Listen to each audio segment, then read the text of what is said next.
أعوذ بالله من الشيطان الرجيم. بسم الله الرحمن الرحيم.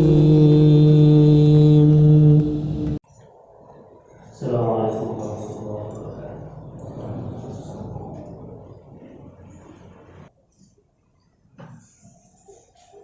إن الحمد لله نحمده ونستعينه ونعوذ بالله من شرور أنفسنا ومن سيئات أعمالنا. من يهد الله فلا مضل له ومن يضلل فلا هادي له. أشهد أن لا إله إلا الله وأشهد أن محمدا عبده ورسوله الذي لا نبي بعده. الحاضرون اتقوا الله حق تقاته ولا تموتن إلا وأنتم مسلمون. وقال الله تعالى في القرآن الكريم: أعوذ بالله من الشيطان الرجيم. فاذكروني أذكركم واشكروا لي ولا تكفرون. اللهم صل وسلم وبارك على محمد وعلى آله وصحبه أجمعين. Puji syukur kita panjatkan kehadirat Allah Subhanahu wa taala. Allah memberikan kenikmatan kepada kita usia yang berkah di bulan yang dimuliakan oleh Allah Subhanahu wa taala ini. Kita memasuki bulan Hijriah yang baru. Oleh karena itu, hadirin rahimakumullah, tidak ada rasa syukur yang bisa kita lakukan dengan umur yang panjang kecuali kita taat kepada Allah Subhanahu wa taala. Oleh karena itu, hadirin rahimakumullah, melangkahkan kaki kita ke sini adalah bagian dari rasa syukur kepada Allah Subhanahu wa taala atas nikmat yang diberikan olehnya kepada kita semua, terutama nikmat iman dan nikmat Islam yang pada akhirnya bisa menggerakkan ketaatan kita kepada Allah Subhanahu wa taala. Apa yang menjadi larangan Allah kita tinggalkan, lalu apa yang menjadi perintah Allah kita coba kita kerjakan dengan kemampuan yang kita miliki saat ini. Hadirin sidang Jumat yang berbahagia, ayat tadi yang disampaikan oleh khatib adalah berkenaan dengan pentingnya kita mengingat Allah Subhanahu wa taala. Di dalam Al-Qur'an surat Al-Baqarah ayat 152 Allah menyampaikan kepada kita, ingatlah kepadaku, aku pun akan mengingatmu. Bersyukurlah kepadaku dan janganlah kamu mengkufuri nikmat. Jadi sidang Jumat yang berbahagia, ayat ini menjelaskan kepada kita bahwa kita harus mengingat Allah Subhanahu wa taala. Sebab kalau kita sudah mengingat Allah Subhanahu wa taala, maka Allah pun akan mengingat kita. Ini penting hadirin rahimakumullah. Ternyata ada hukum kausalitas, ada hukum sebab akibat yang harus kita pahami bersama. Kalau kita mau diingat oleh Khalik, oleh pencipta kita, maka kita harus mengingat. Imam Qurtubi di dalam tafsirnya, apa yang disampaikan oleh Said Ibn Zubair, seorang ulama, menyampaikan bahwa menafsirkan ayat ini, ingatlah kepadaku, maksudnya adalah kita harus taat kepada Allah Subhanahu wa taala. Jadi zikir itu adalah taat kepada Allah Subhanahu wa taala.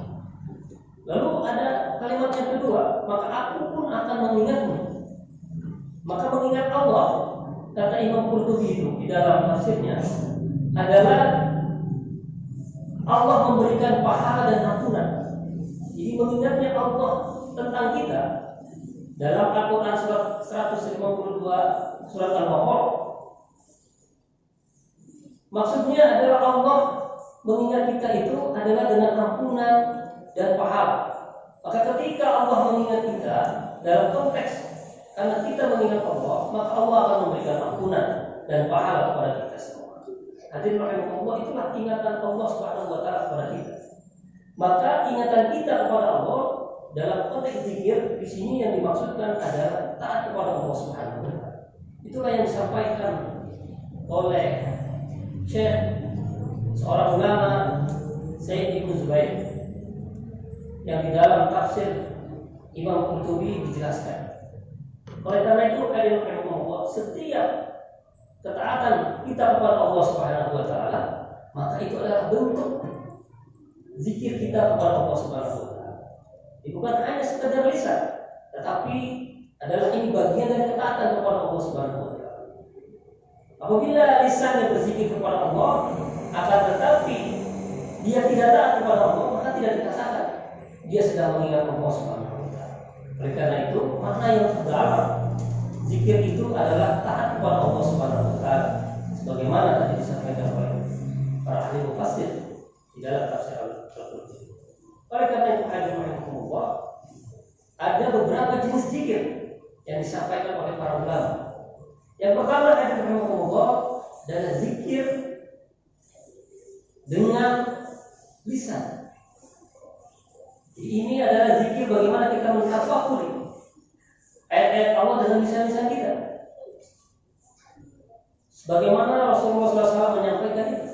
Bagaimana kita mengucapkan tahlil, tahmid, tasbih. Lalu zikir-zikir yang lainnya, lafaz-lafaz zikir Allah yang lainnya yang sudah disampaikan dari berbagai macam hadis, dan itu disampaikan dalam kitab Al-Azkar Imam An-Nawawi. Di situ dijelaskan bagaimana keutamaan-keutamaan mengucapkan tasbih, mengucapkan takbir dan lain sebagainya. Dan zikir lisan ini kalau kita perdalam lagi ternyata ada ruang dan waktu dalam mengucapkannya. Jadi ada zikir-zikir yang sudah ditentukan ruang dan waktunya. Ada zikir-zikir yang memang dibebaskan kapanpun dan dimanapun, kecuali di dalam kamarnya. Oleh karena itu, Allah banyak sekali hadis-hadisnya yang menjelaskan tentang hal ini. Bagaimana kita tahu setelah kita sholat maka kita membacakan tasbih, tahmid, dan takbir itu 33 kali. Maka ruang dan waktu itu sudah ditentukan. Tidak boleh kita menambahnya, karena sudah ditentukan oleh Rasulullah SAW. Maka di luar ruang itu, ketika kita ingin berzikir di kendaraan kita, ketika kita berzikir setelah misalnya kita sholat malam dan sebagainya, itu dipersilahkan. Tapi ada ruang dan waktu yang sudah ditentukan, maka itulah yang menjadi ketentuan Rasulullah SAW. Karena berzikir itu luas kan. Nah, ini salah satu zikir yang diperintahkan oleh Allah dan Rasulnya adalah dengan zikir lisan. Bagaimana kita mengagumi, mentafakuri kehebatan Allah Subhanahu wa taala, termasuk dengan membaca Al-Qur'an. Kita tidak dibatasi membaca Al-Qur'an sesuai dengan kemampuan kita. Tetapi para sahabat menjelaskan bahwa minimal dalam 1 bulan itu kita selesai menyelesaikan Al-Qur'an. Maka kurang lebih 1 hari itu minimal itu 1 juz. Kalau lebih dari 1 bulan menamatkan Al-Quran, maka kata sahabat adalah mereka orang-orang yang lalai. Dan maksimal itu di 3 hari, kata para sahabat. Oleh karena itu, ada yang berubah. Ini menjadi contoh bagi kita untuk bagaimana berzikir melalui Al-Quran, berzikir melalui asma-asma Allah yang telah disampaikan di dalam Al-Quran dan hadis. Karenanya kita diperintahkan begitu. Lalu yang kedua, zikir yang kedua yang juga mengandung manfaat yang luar biasa adalah zikir dengan hati. Karena bagaimanapun mengingat Allah, taat kepada Allah itu tidak bisa tanpa menghadirkan hati. Oleh karena itu, menghadirkan hati ini adalah sangat penting untuk bagaimana kita mentafakuri kekuasaan Allah kepada kita. Lalu bagaimana kita bisa mengikuti aturan-aturan Allah, perintah-perintahnya, dan kita mencoba dengan kemampuan yang kita miliki saat ini untuk menjauhi apa yang menjadi larangan Allah Subhanahu wa taala. Maka hati sangat berperan untuk melakukan zikir itu. Karenanya Allah sekali lagi pemahaman zikir secara mendalam adalah taat kepada Allah Subhanahu wa taala. Dari mulai berzikir dengan lisan, lalu berzikir dengan hati. Mana yang paling afdal? Yang paling afdal adalah dua-duanya kita melakukan, antara zikir lisan dan zikir hati. Ketika lisan kita mengucapkan subhanallah, maka hati kita mengungkapkan bagaimana kemaha sucian Allah Subhanahu wa taala, kemaha besaran Allah Subhanahu wa taala. Maka dari itu, hadis rahimahullah, perlu ada latihan, perlu ada pembiasaan yang harus kita lakukan dalam berzikir. Tidak bisa hanya sekedar. Oleh karenanya, bagaimana kita selalu menghadirkan hati kita ketika berzikir kepada Allah secara lisan dan juga mengkhususkan diri berzikir secara hati. Oleh karena itu, hadirin rahimakumullah, ada pernyataan ulama yang menarik yang menjadi catatan penting bagi kita, bahwa kalau hati sudah dimasuki kebaikan atau dimasuki dengan berzikir kepada Allah Subhanahu wa taala, maka pasti ada nilai keimanan di dalam hati. Tetapi justru sebaliknya, maka tidak akan ada nilai iman manakala kita tidak mengingat Allah Subhanahu wa taala. Oleh karena itu, mengingat Allah berarti adalah kita bagaimana taat kepada Allah Subhanahu wa taala. Terakhir, hadirin rahimakumullah, zikir dengan perbuatan. Zikir dengan perbuatan itu adalah bagaimana perilaku kita atau tubuh kita ini atau sikap kita ini adalah bagaimana kita bisa taat kepada Allah Subhanahu wa taala. Imam An-Nawawi di dalam kitab Al-Azkar menjelaskan bahwa zikir itu bukan hanya bertasbih, bertakbir kepada Allah Subhanahu wa taala, akan tetapi ketika kita taat kepada Allah itu adalah bagian dari zikir kepada Allah Subhanahu wa taala. Itu yang disampaikan oleh Imam Nawawi di dalam kitab Al-Azkar. Oleh karena itu, hadirin rahimakumullah, segala bentuk aktivitas kita itu bisa kita jadikan sebagai zikir kepada Allah manakala kita niatkan karena Allah dalam rangka taat kepada Allah Subhanahu wa taala. Oleh karena itu, hadirin rahimakumullah, di antara tiga yang tadi yang sudah kita pahami, maka kiranya dalam kondisi ini apa yang bisa kita lakukan? Berzikir dengan lisan, berzikir dengan hati, atau berzikir dengan perbuatan? Tentu ketiga ini bisa kita lakukan, baik dalam waktu bersamaan maupun dalam ruang dan waktu yang berbeda. Oleh karena itu, menjadi sesuatu yang perlu perhatian bagi kita.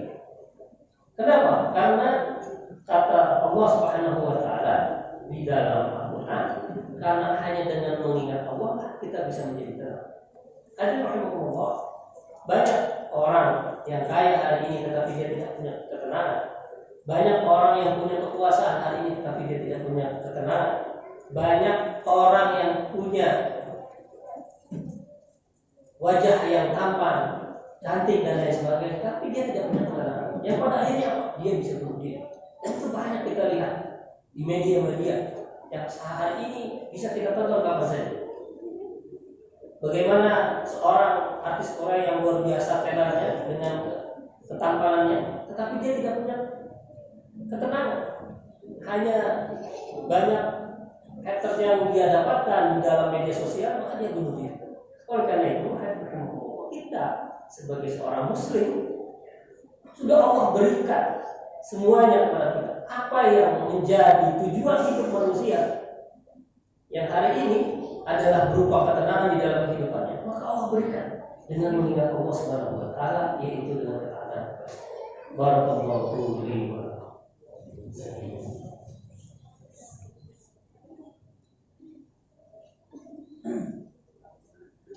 Alhamdulillahilladzi arsala rasulahu bil huda wa dinil haqq liyudhhirahu 'ala dini kullihi wa kafaa billahi shahida. Asyhadu an la ilaha illallah wa asyhadu anna Muhammadan 'abduhu wa rasuluh alladzi la nabiyya ba'dahu. Ya hadirin, ittaqullaha haqqa tuqatih wa la tamutunna illa wa antum muslimun. Allahumma shalli wa sallim wa barik ala Muhammadin wa ala alihi wa sahbihi ajma'in. Hadirin sidang jemaah yang berbahagia, kita sudah paham bahwa berzikir itu adalah intinya taat kepada Allah Subhanahu wa taala. Taat lisan kita, taat hati kita, taat dalam perbuatan kita. Oleh karena itu, dalam kondisi dan situasi apapun, maka bagaimana kita bisa berzikir kepada Allah Subhanahu wa taala. Hadirin rahimakumullah, ada beberapa ayat di dalam surat Az-Zumar yang menjelaskan bagaimana orang yang tidak dan tidak pernah, bahkan mungkin belum menemukan berzikir kepada Allah Subhanahu wa taala, maka dampaknya adalah ternyata akan keras hati. Oleh karena itu hadirin rahimakumullah, di dalam surat Az-Zumar Allah Subhanahu wa taala menyampaikan kepada kita, sungguh celaka orang yang hatinya membantu untuk mengingat Allah, maka mereka berada dalam kesesatan yang nyata. Kemudian di ayat 23-nya Allah Subhanahu menyampaikan, kulit orang-orang yang takut kepada Tuhannya gemetar karenanya. Kemudian kulit dan hati mereka menjadi tenang ketika mengingat Allah. Itulah petunjuk Allah. Dengan kitab itu Allah memberikan petunjuk kepada siapa yang dikehendaki, dan barang siapa dibiarkan sesat oleh Allah, maka tidak seorang pun yang dapat memberi petunjuk. Hadirin rahimakumullah, ternyata Allah memberikan peringatan kepada kita. Ketika kita tidak mengingat Allah dengan ketaatan kita kepadanya, maka tentunya akan menjadi konsekuensi yang besar bahwa hati kita akan keras. Kalau orang yang sudah hatinya keras, jangan pun nasihat keagamaan, mendengarkan orang tuanya saja atau orang-orang di atasnya saja, itu tidak bisa. Oleh karena itu, hadirin rahimakumullah, sekali lagi penting bagi kita untuk bagaimana berzikir kepada Allah Subhanahu wa taala, baik secara lisan, secara hati maupun secara perbuatan, agar kita mendapatkan ketenangan, agar hati kita selamat.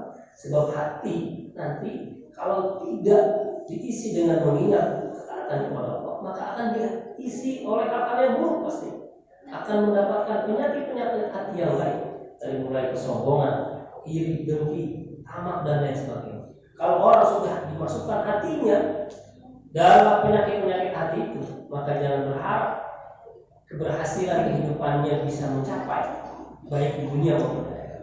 Di dunia saja dia tidak tenang, apalagi di akhirat nanti menghadapi Allah Subhanahu wa taala.